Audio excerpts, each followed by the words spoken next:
To other news now, lawsuits filed in federal court this week hoping to change the rules on organ donations. Two children under the age of 12 are in desperate need of lung transplants, but the rules say it can only be from a child, which is a rare find in America.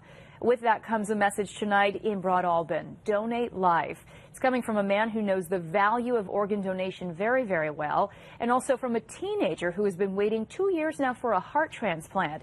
Craig Smith is live in the newsroom tonight with more on why this gathering at the high school this evening could be a lifesaver. Craig. Hi, Dory. Well, Ryan Pickering just had a lung transplant at age 25. He was 4 years old when he started getting sick from pulmonary fibrosis.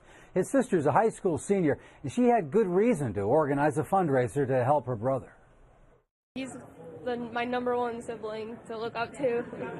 I love him so much. Michaela Hill set up a 6-hour walking event she called a walk through the night.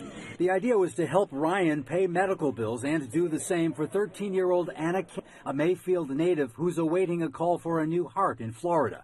It was in Jacksonville that Ryan Pickering had his double lung transplant. Here's his first walk after the surgery.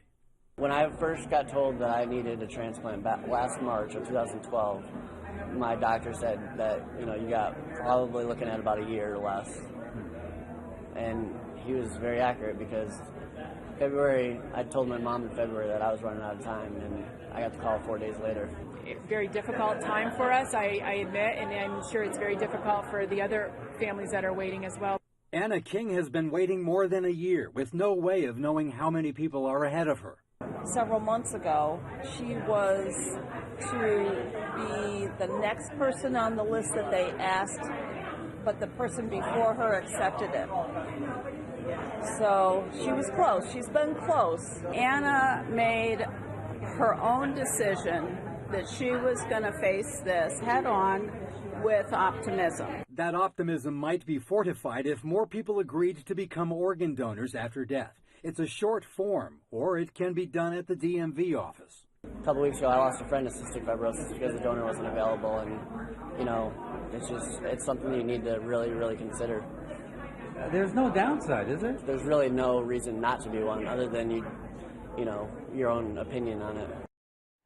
If you have a New York State ID, you can register online. If not, you can get the enrollment form online. There's a link on our website, cbs6albany.com. And by the way, Pickering, though he lives now in Florida, he says he's trying to get a bill going in New York where New Yorkers would be automatic organ donors. You would have to opt out if that was your choice.